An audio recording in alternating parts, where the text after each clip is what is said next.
There's a scripture here in John chapter 15 verse 7 to 8 that I have been pondering on. I woke up this morning thinking about this scripture because I preached it on Sunday in church. But I just want to talk about it again because I think it's quite powerful, and there are nuggets in there that God shared with me that I think will be a blessing to somebody. It will actually help us to move from where we are to where we could be. In John chapter 15 verse 7, the Bible says, "If you abide in me and my words abide in you, you shall ask what you will, and it shall be done unto you. Herein is my Father glorified, that you bear much fruit. So shall you be my disciples." Now let's look at what God is saying to us here. In verse 7, it says, "If you abide in me, and my words abide in you." Now we know that every believer abides in God. How are we sure of that? Well, because the Bible teaches that he that does not have the Spirit of Jesus is none of his. Which means the only way for you to be born again is for you to have the Spirit of Jesus living on the inside of you. So if you do have the Spirit of Jesus living on the inside of you, it means you already abide in Christ because Christ lives on the inside of you. Christ has taken possession of your spirit man. Christ has taken possession of your spirit man. Christ indwells you. The Father indwells you. The only way for you to become born again is that this entity, they have come into you. Alright, so as a believer, we are not really so much worried about abiding in Christ, alright, because by virtue of the conversion, by virtue of being born again, we abide in him. But the other point is, Jesus Christ said here, "If you abide in me and my words abide in you." So there's a conjunction. The word "and" there means you have to do that as well, right? So, "and my words abide in you." Now, my words abide in you. What does that mean? My words abide in you means the word of God lives on the inside of you. Now, it is possible for you to be born again, abiding in Christ, and his words are not abiding in you. How is that possible? Well, if you spend a lot of time listening to the word, the world system, if you spend a lot of time feeding your mind with the narrations from the news, or the narration from the world system, or the narration from anything that is negative or that is not in tune with the word of God, or it might even be words that are true but they are not the truth, right? They're not the truth based on the word of God. These things would paint pictures in your heart. Now, words paint pictures. Words paint pictures. So when you hear a word, it will paint a picture in your mind. Now, when it paints a picture in your mind, it is actually shaping your imagination. Now, the word imagination is from the root word to frame, or a womb. If the frame or a womb. So because words paint pictures that then shape our imagination, what that means therefore is what you pay attention to, what you listen to, what you hear over and over and over paints pictures, shapes your imagination. Now, your imagination is the womb of your creation.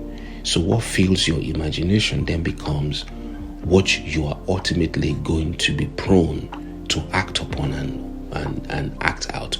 Your imagination actually is like your GPS. So when you set the postcode or the location of where you want to go to, the GPS just takes you there. So your imagination defines the postcode, the target, the destination of where you want to go, and it takes you there. Consciously or unconsciously, it takes you there. So now when you hear words that contradict the word of God, and you allow these words to feed your mind, or shape your mind, or shape your imagination, it is ultimately going to take you to the destination of the words that you have listened to. So let's say, for example, you wake up in the morning and you listen to the words of there's no job in the economy, people are losing their jobs, things are going downhill. if that's what you listen to day and night, those things are building pictures in your mind. They are building pictures of what? Joblessness, loss of employment, inflation, high cost of living. Those words you are listening to are painting that picture in your mind. Now, because they're painting pictures in your mind, they have determined the destination of where your life is going to go, because they have shaped the imagination. They have built this frame, this womb in you of the picture of what they want you to see. And consciously or unconsciously, what will happen is your life begins to go in the direction of what? Loss of job, loss of employment, high inflation, and so on and so forth. And therefore, you are not able to do what? To ask what you will, and then for you to then receive it. So, Jesus Christ is saying, if you abide in my word, in order to counter whatever negativity is in your life today, what you must start to do is find the word of God for it, and then begin to speak the word of God over your life.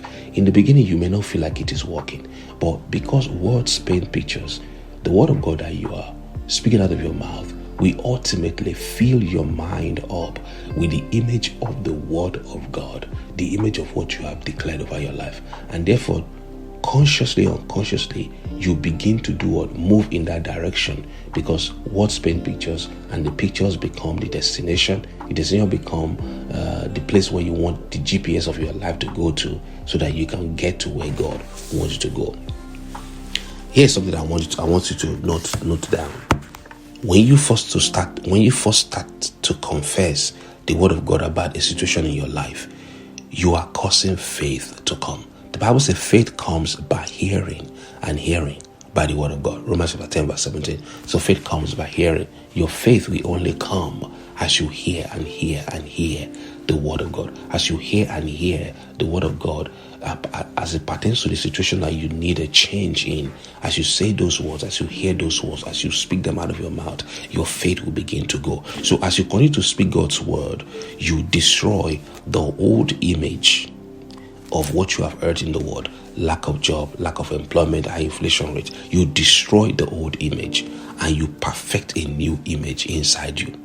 When you are quoting God's words over a situation, but you are looking at the very opposite, then what do you need to do? You have to cast down the image you are seeing with your physical eye. You bring it down, because the Bible said the weapons of our warfare are not carnal, but they are mighty through God to the pulling down of strongholds. You know, the image you are seeing in your mind that contradicts what you want have to be pulled down by the word of God. How do you do that? You first of all find the word of God for what you are believing God for. Begin to read that. Speak it out loud. As you read it out and speak it out loud out of your mouth, what are you doing? You are causing faith to come, because faith comes by hearing, and hearing by the word of God. All right. Now, after a while, because the faith that came by the hearing the word of God, because the words that you speak out of your mouth releases faith, because those words paint pictures in your heart. What will happen here is that the words you are speaking are actually creating the right kind of image, the God kind of image in your heart. And these images in your heart that's been built by the word of God that you are quoting out of your mouth, that you are studying, that you are reading, we topple down the negative images that you have heard in your heart about loss of job, loss of employment, high inflation rate, sickness, and whatever it is, to pull them down. And then, because it's pulling them down, replacing them with the new image, what will happen is that image becomes what? The home of your heart. It becomes the abiding place of your heart. These words that you are speaking becomes, it's not abiding in you, it's become a home in your heart. Jesus Christ now says, ask what you will. What are you going to ask then? At that point in time, you are going to ask based on the image of your heart. Now, you know that the image of your heart now is the new image based on the word of God that you have been quoting. So now, instead of asking, talking about, oh Lord, let me not lose my job, you are now saying, Father, I thank you that I have more than enough. Father, I thank you that new opportunities are being made for me. Father, I thank you, oh Lord, that you are my supplier. Father, I thank you that you supply all my needs according to your riches in glory by Christ Jesus. Father, I thank you, oh Lord, that things are working for me. Father, I thank you, Almighty God, that lines are falling to me in pleasant places. You begin to vocalize now what? The word of God that has built this new image in your heart. You are asking based on the finished work of Jesus Christ. You are asking based on the right way to pray. You are not praying negative prayer. You are praying the right kind of prayer. You are praying prayer that is praying the solution, not praying the problem. You are not focusing on the problem. No, lack of job, lack of employment. You're not focusing on that. You are focusing on, abundance, more than enough, having your own job, becoming an employer. You are focusing on that. So the Bible now says, it's just like is saying here, ask what you will. What do you want? What you want is the future you want, is the future that you have seen now based on the new image that you have put in your heart. Just God says, ask what you will. When you ask what you will, based on what you want to become, not based on what you are, the Bible here says, and what? It shall be done unto you. You shall have what you have said in prayer based on the new image that you have created in your heart, because you are vocalizing the word of God. I hope that makes sense to you. Okay, so when you look at an apparent defeat or lack, but instead of saying that lack out of your mind, you say, my God has met my need according to his riches in glory by Christ Jesus. You know what you are doing? You are casting down the old imagination and building up new imagination now based on the word of God, based on what you want. Your imagination may be saying, you are lying, your need is not met.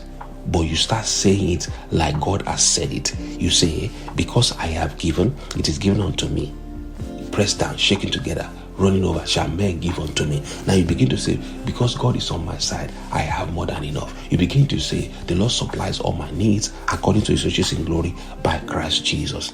Now, when you first say these things, you may not believe it. You may say, oh, I know it is really not true in my situation, but I'm saying because the Bible said it. I know it will come to pass. So your mind might not agree, but you need to be saying it because that's what the Bible says you should say. And you know that the word of God will always come through. Now, as you confess that God has met your needs, you have to cast down imaginations of lack. The best way to do that is by saying what God has said in his word. That will cause your faith to come and the image to be changed. It may take 6 months. It may take 7 months. It may take a year to change that image of lack in you to the image of abundance. But the image of lack will ultimately bow down to the image of abundance that is based on the word of God. It may take 6 months to change that image of nothing is better in my life. That image that might be inside of you to the image of I am more than conqueror in Christ Jesus Christ. But it will surely come. For example, the woman with the issues of blood in the Bible says she had an image of nothing is working for her. She has spent all she could on doctors for 30 years and she was growing worse. She had an image of what? Nothing better on the inside of her. But then she heard about Jesus. She heard about the Father. Jesus Christ always heals everybody that comes to him. My God, she began to build up a new image in her heart. She began to say, if I touch the hem of his garment, I shall be made whole. You know what she was doing? She was building an image of a grow better, a getting better image in her heart instead of a grow worse image in her heart. She had spent all she had on physicians and she was nothing better. She had a grow worse image, but she changed that image with her own words. She did the exact same thing we're speaking about here. Though the first stages of confession may not seem to do anything, they are changing an image and causing faith to come. I want to say that again so that we can write it down. Though the first stages of confession may not seem to do anything, they are changing an image and causing faith to come. Faith comes by hearing God's words. Keep hearing yourself speak God's word over your own life, and then your faith will come. When that image in you is changed and faith has come, your words are not just confessions. Your words are not just changing images. They become creative power. When you speak, you will speak to affect things. Your words will change the order of things in your life. Then and there you will realize that you are more than conqueror. Then and there you will realize that you are co-creators with God. Then you will realize this thing we speak about here does really work. you will say, I do have dominion over circumstances. Once you begin to see this thing change in your life, you begin to say, no, I do have dominion over circumstances in this life. Then the devil has a problem. Why?